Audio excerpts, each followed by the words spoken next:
Hi guys. सो cat 2025 के convener announce हो चुके हैं। पहले भी हम ये बात कर चुके हैं कि आई एम खोजिकोडे इस बार का कैट का पेपर जो है वो बना रहा है। आई एम खोजिकोडे को ये रिस्पॉन्सिबिलिटी दी गई है। ब्लैक की जो है ईयर ऑन ईयर ये चेंज होता है कि कौन सा आईआईएम इस पर्टिकुलर ईयर का कैट जो है कंडक्ट करेगा। तो आई एम खोजिकोडे ने ये डिसाइड कर लिया है कि professor Ram Kumar he will be the convener. अब हर कोई कन्वीनर के पीछे पड़ गया, एज इफ कन्वीनर कन्वीनर अकेला ही बैठ के पेपर बनाने वाला है। That is not the case. Convener एक फेस रहेगा। यस, वो काफी मेजर डिसीजंस लेता है। Yes, but there will be a think tank, एक टीम रहेगी जो ये सारे डिसीजंस लेगी कि कैसे पेपर बनाना है कैसे नहीं। बट यस, कन्वीनर का मेजर रोल रहता है। तो रोल रहता है तो कैट 2025 आप कैसे एक्सपेक्ट करते हो? What are the changes we can expect in CAT 2025? See, slots.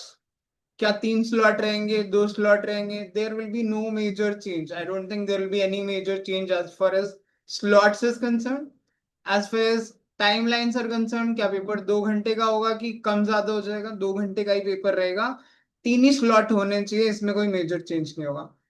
रही बात नंबर ऑफ क्वेश्चंस की, एक दो क्वेश्चन ऊपर नीचे तो कभी भी हो सकते हैं। जैसे 2024 में हुआ, 66 से 68 क्वेश्चन हो गए। ये तो कभी भी हो सकता है, it can happen any day.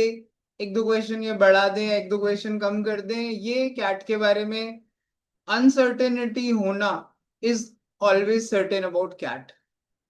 अब तो कोई अनसर्टेनिटी रही नहीं, सेम पैटर्न है, वरना पहले काफी ज्यादा चेंजेस होते थे कैट में। So you don't have to worry about that also. So what is the point? The point is कि जो कन्वीनर है उसका फोकस थ्योरी के बजाय एप्लीकेशन पे ज्यादा है। जैसा वो अपने लिंक्डइन प्रोफाइल में कोट्स वगैरह लिख रहे हैं, या जैसा उनके बारे में बताया जा रहा है कि फोकसेस मोर ऑन एप्लीकेशन। तो एप्लीकेशन बेस्ड क्वेश्चंस जो होंगे वो थोड़े से बेटर होंगे क्वांट में। एंड स्पेशली एलआरडीआई की पजल्स का लेवल कोझिकोड थोड़ा ठीक रखता है। तो जो भी लोग फॉर्मूला बेस्ड थिंकिंग पे जा रहे हो, रट्टा मार के कि मैं क्रैम कर लूं फॉर्मूले और उसके हिसाब से पेपर आएगा, they are going to be in a dilemma. They will face the heat during the exam.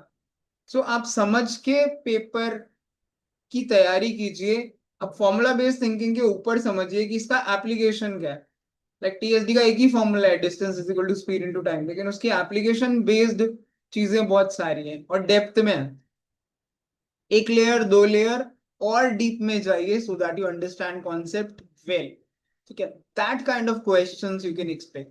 Questions वही अरिथमेटिक, ज्योमेट्री, अलजेब्रा वगैरह से ही आएंगे, कोई अलग से तो आएंगे नहीं। So you don't have to worry too much कि कौन कंडक्ट करा रहा है, कौन कन्वीनर है। बस थोड़ी तैयारी को डेप्थ और दीजिए, बिकॉज इन जनरल भी क्वेश्चंस जो है अब एप्लीकेशन बेस्ड आते हैं कैट में। फॉर्मूला बेस्ड क्वेश्चंस थोड़े कम ही होते हैं।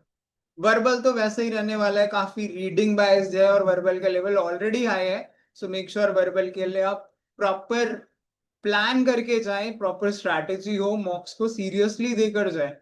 वर्बल में आज सच कोई मेजर चेंज नहीं होने वाला। ठीक है। सो अपनी तैयारी को अब थोड़ा स्पीड दीजिए, थोड़ा सिंसियरिटी एंड डिसिप्लिन लेकर आइए। All the best guys.